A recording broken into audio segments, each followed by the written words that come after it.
Greetings comic book fans and welcome once again to the Dude Cave. I'm Jason and this is our weekly comic reviews for the first week of June 2016.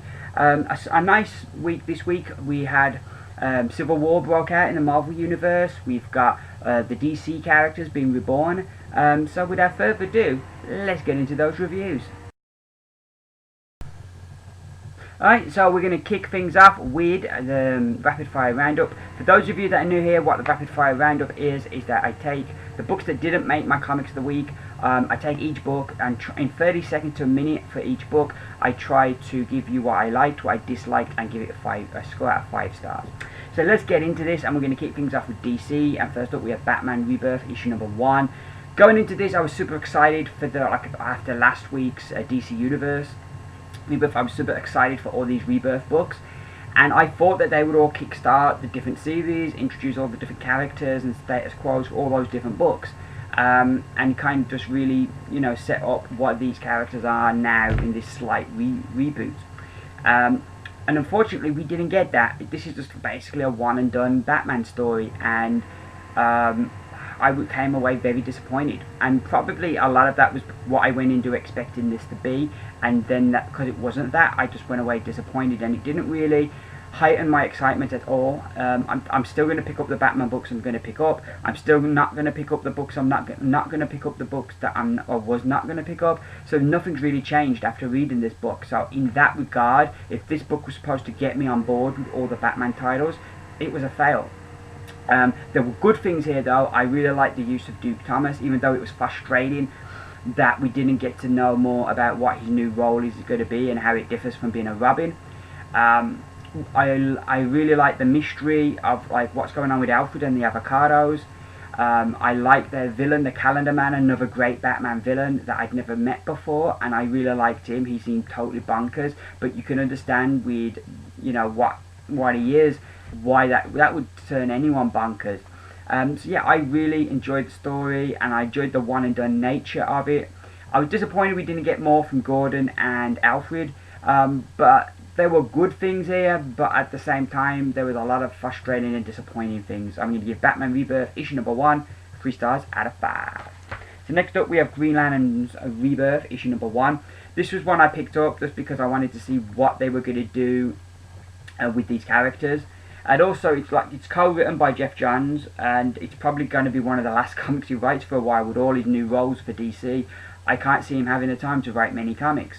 So yeah, this issue we have Sarah Cruz, the newest Green Lantern, and Simon Baz having to team up, and that they're going to be Earth's Green Lanterns while they learn on the job, if you will. The thing I really love about Jessica Cruz as a character is she's got mental health problems. She doesn't like going outdoors, and she has a lot of other things as well. And what I love is that much of the time in media, people with mental health problems are portrayed as being weak, and that is not true. Sometimes people that have mental health, it's because they've been strong for too long. Sometimes it's just brain chemistry, and they're lacking something that they need. Sometimes it's because of a traumatic event that they've been through or something. You know, there are not all people with mental health problems. There are some, maybe, yeah, but not everybody. You know, the majority of people, there's legit reasons, and they're not weak people. And what I love about this is that the Ring picks Jessica Cruz, somebody with mental health, and says you have the power to overcome great fear, and I love that.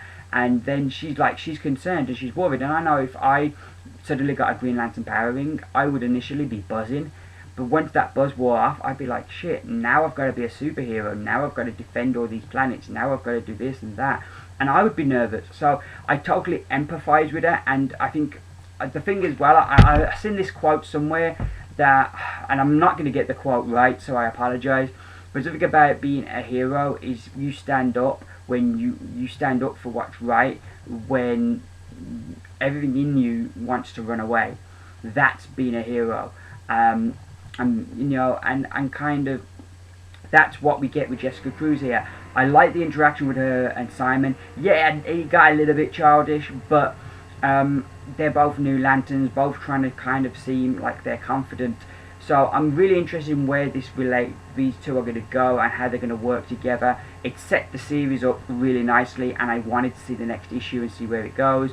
I love how the story was top and tailed by somebody else narrating it, and kind of we get that reveal at the end. And yeah, I'm really looking forward to seeing this series and where it's going to go.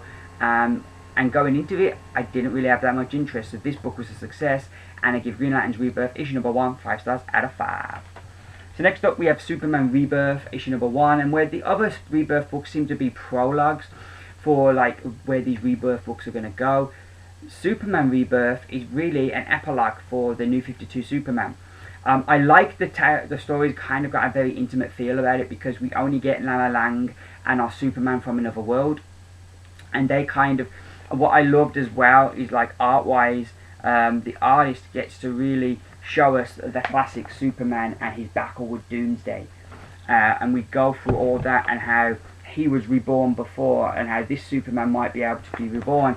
So straight away kind of getting out of the way, like, is there a chance that he can come back? So I enjoyed the issue, and it was good, and I kind of felt that while it was an epilogue, at the same time we get to see the Superman from another world, his journey into kind of getting comfortable with maybe being this world's Superman. So I liked it. It left me, I enjoyed the story.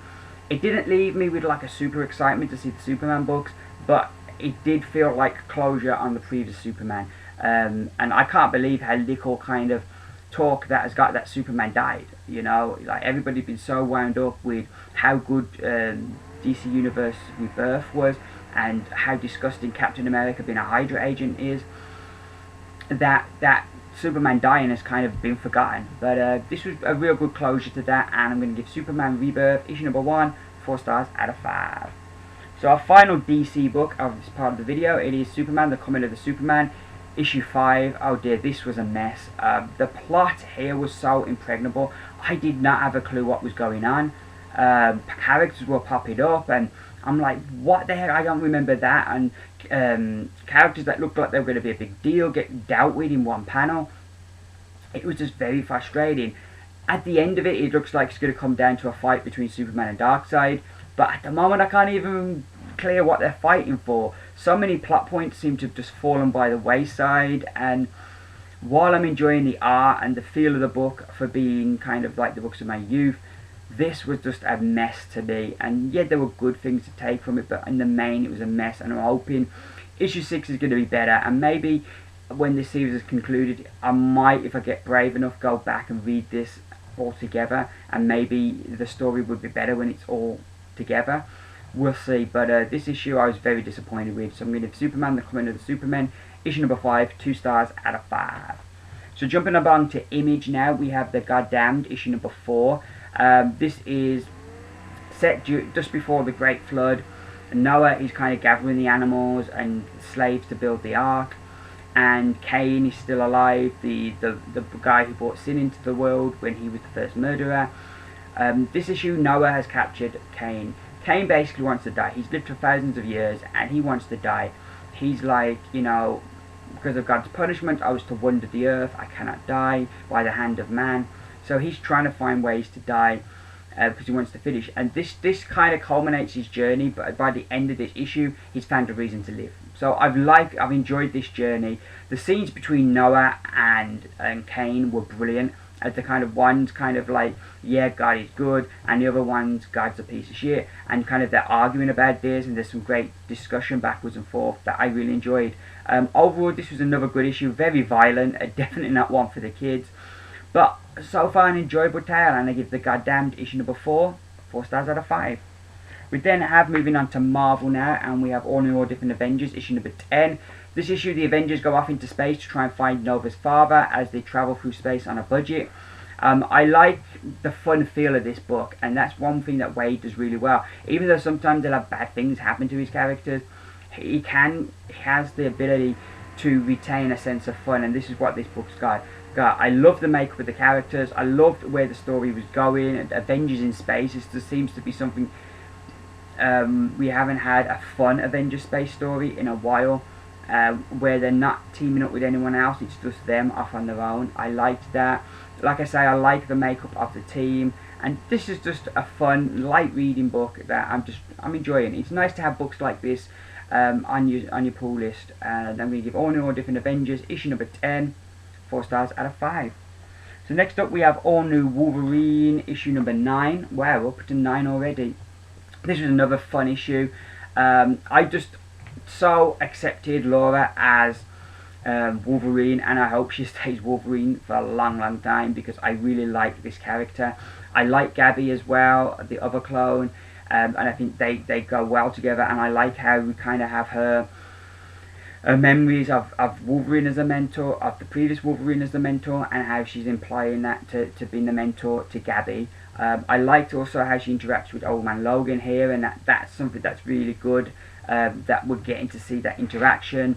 The book ends very interestingly, and it was just the whole way through this, it was a fun story. We get cameos from Iron Man and Captain Marvel, and Wolverine working with these other heroes. She holds her own, and that was something that I also really liked. And yeah, this is just one of the great characters Marvel are doing right now. And I give All New Wolverine issue number 9 4 stars out of 5. Still a lot of fun.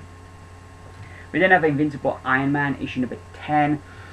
Things are pretty bad for Tony. He's undercover trying to find the Techno Golem, who's just a fantastic villain for him. She can take control of technology and you bend it to her will, which is just a great villain for Iron Man. It's one of those ones where, like, and sometimes the best ideas are like this, where you're like, oh, we'll have this villain for Iron Man who can control technology, and it's like, duh, that is just brilliant, that is just so simple, but it works, and it's just so brilliant for an adversary for Iron Man to go up against. So I like the villain here, and he's trying to infiltrate a group. So that was all really interesting. Meanwhile, his company, they think he's died, so the directors are trying to take over. Friday's trying to get Mary Jane to take the job to stop the directors from taking over and shutting her down. So I'm like what's going on there with Mary Jane. And then we got, at the end, we've got War Machine kind of popping up because he wants to try and save Tony. So all in all, this was good. The story's moving forward nicely. Doesn't blow you away, but things feel advancing. There's some good moments between different characters, and all in all, I'm enjoying this. And I give Invincible Iron Man issue number 10 4 stars out of 5.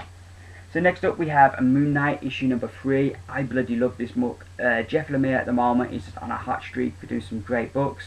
Love that cover as well. It's so scary. It's brilliant. And how, like, you have the white here and kind of the white bandages kind of play into that white. So I like that. But that's really clever. The story inside really good. Last issue, we got into like the feel of what really is going on. This issue, we're back to kind of playing it. Is it in his head, or is this real? And I like that. It kind of unbalances you, and you're not quite sure of everything. You kind of question things, and that's good. You never kind of feel comfortable in the story, because any minute things could be turned on their head. The art here is good. I like the cast of characters, and how some characters are seeing the illusion, or what we think is the illusion, and some characters are what we're seeing and what we think is real. The art here just really suits the book and works well, and I'm really becoming a big fan of Moon Knight. Even though he's a bit cuckoo, he's a good character, and I give him Moon Knight issue number 3 5 stars out of 5. Another really good issue. We then have the Punisher issue number 2. This continues the story of Punisher taking these people out who've got this new drug that can kind of heighten people, give them like super strength and super speed and reflexes and healing and stuff. So Punisher's after this group, and he's taking this group out. We've got the police trying to catch up so that Punisher doesn't kill everybody, so they've got people to put in prison. We've got this character called Face who's gunning for Punisher, and I didn't quite understand this issue, why he takes the drug and then he kind of runs away from Punisher, and I'm like, why didn't you finish Punisher off? You could have took him out. We're introduced to a character at the end who's really vile, and I'm really looking forward to him getting his comeuppance next issue. Overall, I'm liking where this is going. I'm enjoying it. This is the version of the Punisher I like. This kind of mysterious character, knowing a monologue, just this mysterious character who's just taking out people left, right and centre. The art, I know, is a hot issue for some. I don't really mind it. I'm used to it. It's not my favourite art, but it doesn't put me off the book. So I'm going to Punisher issue number 2 4 stars out of 5. So our penultimate book this week, it is Doctor Who issue number 3. It's the 4th Doctor, issue number 3. This is good. The Doctor and the Companion have been split up. So Sarah Jane's with the Professor, while the Doctor is with the Professor's daughter, and they're both kind of having their own adventure that is kind of linked by this one villain. So we've kind of followed them in both their different places. We don't really get to see that much more with the villain this issue, as really we're dealing with what's happening to our main protagonists. I'm enjoying this. They've got the Fourth Doctor really well, and I'm liking how he's portrayed. The art's good. And yeah, this was good. I think if you're a Doctor Who fan, you'll enjoy this. And I'd give Doctor Who Fourth Doctor Avengers issue number 3 4 stars out of 5. So our final book in the rapid fire roundup, it is 4001 AD issue number 2. This continues this event as Rai, Eternal Warrior, and Lemur have got this Exo-Man of War kind of battle suit, and they're going to battle Father, but Father's turned New Japan into a dragon, and so they're going to have this big space battle, which is, it kind of feels very manga-y, if that's even a word, but I really enjoyed this. It wasn't as awesome as the first issue, but was still good. The story's developing, and one of the good things about Valiant is their story arcs are often 4 issues long, so there's never any wasted space. The story just really is moving constantly, and I like that. There's not a wasted page. Lulu's having to deal with the loss, and kind of seeing that it's her family and her friends that are one of the victims of Father trying to retain his power. It kind of gives it that little bit more gravitas to what Father is doing, as we see the consequences and how it's impacting people. So I liked that. I thought that was a real good add to the thing. And overall, I'm just really enjoying this book. It's a lot of fun, and it's a lot of fun. I'm enjoying it. Again, Clayton Crane's art is really good and gives this book a unique look and feel. It doesn't blow me away like the first issue did, but continues the story nicely. And I give 4001 AD issue number 2 4 stars out of 5. So that's a rapid fire roundup. Next it's time to find out which books made my 5 comics of the week. Well, here we go, last part of the video, as we're going to see now the 5 books that we've got here that made my comics of the week. The first book is DC Comics. It is written by Ben Percy with art by Otto Smith. It is Green Arrow Rebirth issue number 1.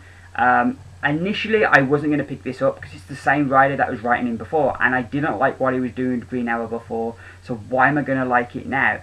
But after Rebirth last week, and that scene with Green Arrow and Black Canary, I was like, whoa, I've got to get this, and I got it, and it was awesome. It was what I wanted. We get Green Arrow teaming up with Black Canary as people, homeless people, vulnerable people are disappearing, and basically they want to find out what's happening and help this child find her mother, or his mother, sorry. A really good story. Loved the banter between the two characters. It was great that instead of this big team behind Green Arrow, it's just him, Black Canary, and you know, we get mentioned of Emiko, but we don't see her, but she's still around. But it's just that much smaller team, which I really liked. I thought that was much better, and it felt much more like the Green Arrow I grew up on as a teenager. The art here, I didn't know this artist going in, but I really liked what he does with the art here, and the different reveals. Like, we get the reveal at the beginning here with Green Arrow, and then he's fighting this mysterious character who reveals herself to be Black Canary. And I really liked the art. I'm trying to see if there's any really good double page spreads. But yeah, it's all very dark because it all takes place at night. But yeah, I really like the art. This is the version of Green Arrow I've been longing for, even down to having the goatee. Brilliant stuff. Really enjoyed it. Definitely going to be getting the first issue of Green Arrow and see where this series goes. But I would not have known it was the same writer if nobody had told me, or I hadn't seen the name. I would not have guessed, because it is so different. He just gets it all bang on, and I really enjoyed this. And I give Green Arrow Rebirth issue number 1 one of my comics of the week. So next up we have Paper Girls issue number 6 from Image Comics, written by Brian K. Vaughan with art by Cliff Chang and colours by Matt Wilson. I binge read the first 5 issues before I got to this week's comics, So I super enjoyed Paper Girls, and I don't understand why I didn't read it sooner. This issue, we have the Paper Girls, and now 3 of them are stuck in the future, or their future are present, while their one friend is missing. They meet the future version of one of the girls, and this just has this awesome scene that was the highlight of the book for me. At their inner apartment, and they're looking at all this stuff. It's like, is that a TV? And she asks them, there's water in the fridge, if they want something to drink, and they're like, is there different kinds of water now? And kind of all these things that have changed since the 80s, which kind of, I was a kid in the 80s, so these are all kind of things that I get, and I just love seeing that moment, something I love seeing played out. We're getting more mystery with the plot, but things are becoming a bit more clearer as the book goes on. And this was just brilliant. I enjoyed it. I love the interaction between the characters. That is so well written and so well crafted. But at the same time, all these sci-fi elements that they're throwing into this normal everyday life, I'm also really liking. So, Paper Girls, issue number 6, very easily made my comics of the week. A really good book, well worth checking out. Next up from Marvel, we have Old Man Logan, issue number 7, written by Jeff Lemire with art by Andrea Sorrentino and colours by Mike Mialo. This was another great book. I love the art in the way that, like, we have this like opening page, which is more kind of like an old school style of art, and then kind of the rest of the book is the Jeff Lemire that we've like come to the Andrea Sorrentino that we've come to expect. Art-wise, story as well is just awesome, as Logan kind of, he's coming to accept that he's always tried to have these moments of peace, but that his life catches up and the people that he cares about die, and that he's not going to be reactionary anymore. He's going to be proactive instead of reactive, and I kind of like the journey to that kind of thing, and I'm interested in where this is going to go. I'm loving how Lemire's writing Logan, and I've just really enjoyed this series, and it just continues to be a great series. I give Old Man Logan issue number 7 one of my comics of the week. So next up we have Deadpool issue number 13. This is 4 comics in one, and what you get here, you get Deadpool issue number 13, you get Daredevil 7.1, you get Power Man and Iron Fist 4.1, and you get Deadpool 13.1. And it's this 4-part story. Basically the gist of it is this accountant has been taking care of these criminals' money, and he invested it for them. The investments were bad investments, and now all the criminals want their money back, and they want him dead. So he goes to Deadpool. He has evidence that can put them all away on a laptop, and asks Deadpool to put it up safe, but then Deadpool puts it in the trash because it won't fit in the safe, and then they have to find out what's happened to the laptop to kind of save this bloke, and it involves Deadpool having to team up with Daredevil and team up with Power Man and Iron Fist as well. Really good, considering there's 3 writers in here, because the writers of the series write their bit, and considering there's like 3 writers here, I just check it is 3 and not 4, yeah, 3 writers here. It's really well written in that you wouldn't guess that there's a change of writer, because characters are written consistently throughout. So I thought that was really good. I like how each part retained their book's look. I thought that worked really well. I thought Deadpool is at his best here. At times he's annoying, at times he's funny, but that at the same time at the end we get to see that he's really a nice guy, and a lot of this is an act to kind of put people off and keep people at a distance. So and that kind of just makes me kind of empathize and like Deadpool that little bit more. This was really good story, nice to get it all in one package, and I make Deadpool issue number 13 one of my comics of the week. So our final book this week, it is Civil War 2 issue number 1, and this was another book, considering like this week we had this book from Marvel that was $9.99, and then this book was $5.99. So Marvel are certainly making their money out of us. I love it when they have these cardboardy covers. I really do. They do just a little thing like that makes it feel so much more like something special. So basically, we're setting up the story is that there's this Inhuman who can see the future, and so he warns them of this attack, and they're able to stop what would have gone wrong. And kind of the bigger question is then, should they, how are you going to govern how you control this thing? And kind of Captain Marvel and Iron Man fall on opposite sides of this argument. And then we get this battle with Thanos where they're warned that Thanos is coming. I thought it was going to be reprinted from the free comic book day book, but that seems to be, it's not going to be reprinted here. It seems to be, so if you haven't read the free comic book day book, you might want to try and get that, because it does have kind of a part of this story. But they give you enough so that even if you hadn't read that, you get the gist of what happened, in that they acted on the kids' knowledge that Thanos was coming, but then a character gets killed and a character gets crippled, but then by the end of this, she looks like she's dead as well. But yeah, it is some bad times, and it's kind of on Captain Marvel now that this has gone so pear-shaped and so wrong, and it's going to further this intensity of this argument that what we should do with this kid. So I really enjoyed this. I thought it was really, really good. There's a lot of drama here. Olivier Coipel on art. Oh no, it's not Coipel. Coipel did the last issue. Okay, so it's let's have a look at the art. It's Marquez. Oh, David Marquez is on art. He did a really good job. I really enjoyed this art-wise. Yeah, really good. There's this great scene at the beginning where we've got, like, this is our open. They're battling these invaders, and then Thor turns up with all the other heroes, and it's time to get it on. The art here was really good. I was thinking it was Coipel. It's only looking now that I find it's not. But the art here was really, really good.